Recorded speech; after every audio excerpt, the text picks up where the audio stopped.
కేసీఆర్ మాట్లాడుతూ కూడా అంటే ఇంటర్నల్ గా జరిగిన మీటింగ్ లో కూడా ఈ కాంగ్రెస్ పార్టీ ఎక్కువ కాలం ఉండదు, మహా అయితే ఒక 6-7 నెలలు ఉంటుంది, ఇంకా అంతర్గతంగా వాళ్ళకే కొట్లాటలు కావచ్చు ఇవన్నీ జరుగుతూ ఉంటాయి, సో ఈ కాంగ్రెస్ ఎక్కువ కాలం నిలబడదు, ప్రజలకు ఇచ్చిన హామీలు కూడా నెరవేర్చట్లేదు అని కేసీఆర్ మొన్న మాట్లాడిన అంశానికి సంబంధించి కూడా నిన్న ఒక ప్రజాశీర్వాద సభలో రేవంత్ రెడ్డి తీవ్ర స్థాయిలో విరుచుకుపడ్డారు. ఎవరైనా టచ్ చేసి చూడండి మేమేంటో చూపిస్తాము, ఎవరో చిల్లరగా మాట్లాడుతున్నారు ఈ విధంగా అంటూ కూడా చాలా ఫైర్ అయిన పరిస్థితి కనిపించింది.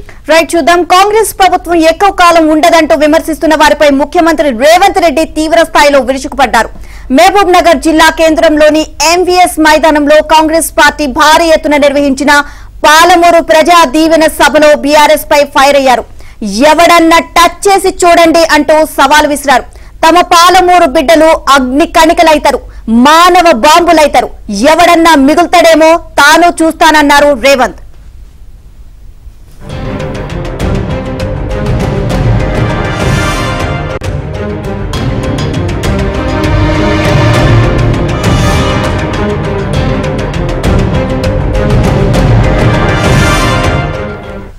రాష్ట్రంలో వచ్చే 10 ఏళ్ల పాటు కాంగ్రెస్ పార్టీ అధికారంలో ఉంటుందని సీఎం ధీమా వ్యక్తం చేశారు.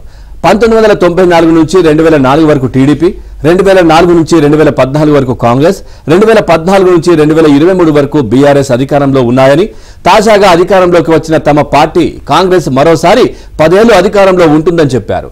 ప్రజా దీవెన సభలో లోక్సభ ఎన్నికలతో పాటు ఉమ్మడి పాలమూరు జిల్లాలో స్థానిక సంస్థల ఎమ్మెల్సీ ఎన్నికలకు సీఎం రేవంత్ రెడ్డి శంఖారావం పూరించారు.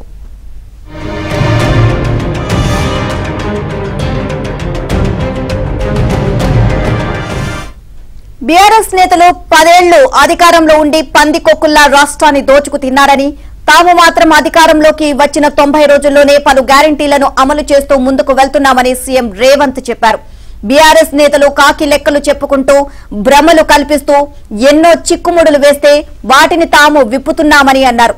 బీఆర్ఎస్ అంటే ఏమిటో తెలుసా అని ఒక ఆయన తనను అడిగారని, తాను భారత రాష్ట్ర సమితి అని చెబితే కాదు బీఆర్ఎస్ అంటే బిల్లా రంగా సమితి అని చెప్పారని సీఎం రేవంత్ ఎద్దేవా చేశారు. కేటీఆర్, హరీష్ రావులను చూస్తే అలాగే అనిపిస్తుంది అని అన్నారు.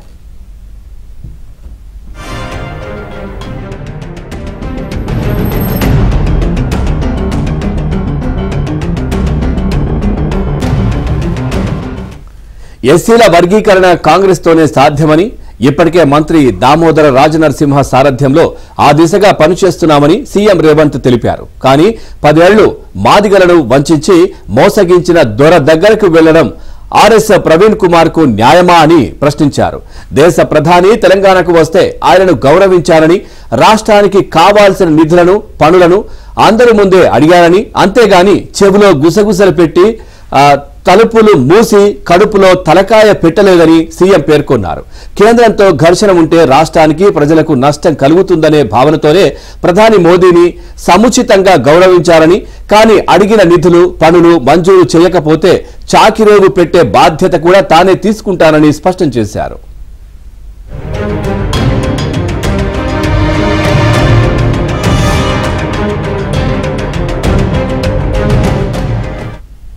తాము అధికారంలోకి వచ్చి 90 రోజులే అవుతుందని, ఇంతలోనే ఏం చేశారని అడుగుతున్న వారు 3650 రోజులు కేంద్రంలో ఉన్న మోదీ, రాష్ట్రంలో అధికారంలో ఉన్న కేడీ పాలమూరుకు జాతీయ హోదా ఇచ్చారా, కల్వకుర్తి, నెట్టెంపాడు, భీమా, కోయిల్ సాగర్ ప్రాజెక్టులు పూర్తి చేశారా అని ప్రశ్నించుకోగలగనున్నారు అని సీఎం రేవంత్ అన్నారు. ఇక కరీంనగర్ లో చావు తప్పి కన్ను లొట్టబోయి పాలమూరుకు వస్తే ఆ బేకార్ గాన్ని ఇక్కడి ప్రజలు గెలిపించారని, కానీ ఇప్పుడు పాలమూరు బిడ్డ సీఎం అయితే చూసి ఓర్వలేకపోతున్నాడని రేవంత్ తీవ్ర విమర్శలు చేశారు.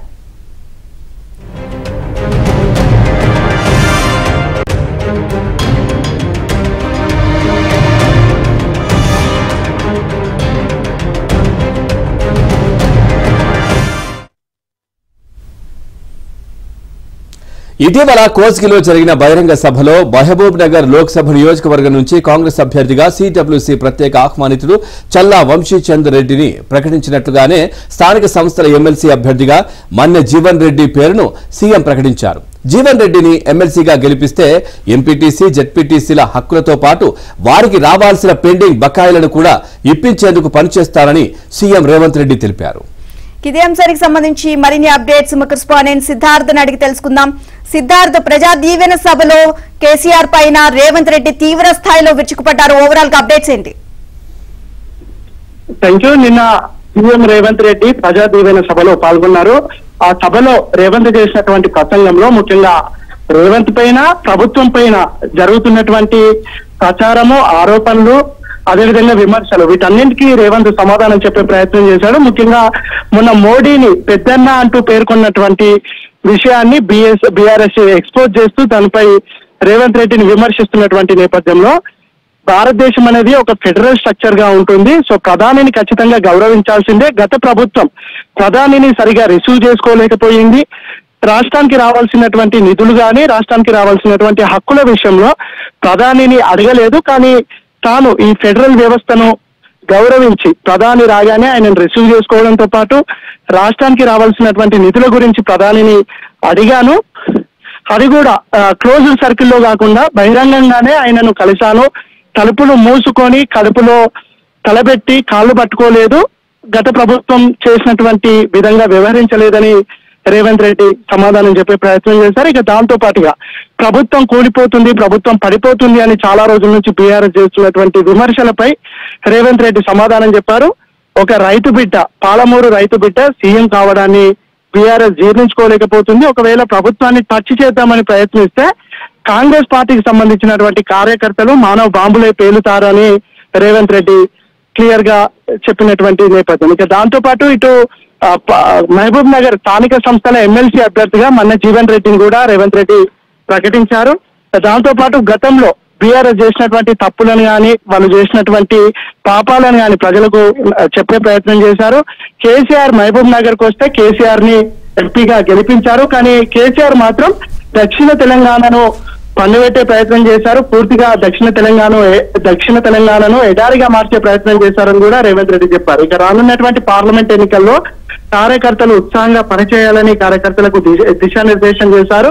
దాంతో పాటుగా రానున్నటువంటి ఎన్నికల్లో కానీ ప్రభుత్వం అమలు చేసేటువంటి స్కీమ్లు ఏవైతే ఉన్నాయో వీటిని ప్రజలకి చేరవేసే విధంగా కార్యకర్తలు పనిచేయాలని కూడా రేవంత్ రెడ్డి చెప్పారు. ఇక ప్రభుత్వం వచ్చినప్పటి నుంచి చేస్తున్నటువంటి విషయాలు, ముఖ్యంగా ఈ విద్యార్థులు, నిరుద్యోగులకు సంబంధించినటువంటి అంశాలను గత ప్రభుత్వం పట్టించుకోలేదు. ఈ ప్రభుత్వం రాగానే ఆ రిక్రూట్మెంట్ కి సంబంధించినటువంటి సమస్యలను సొల్యూట్ చేస్తున్నాము, త్వరితగతిన రిక్రూట్మెంట్ చేస్తున్నామని కూడా ప్రజలకు చెప్పారు.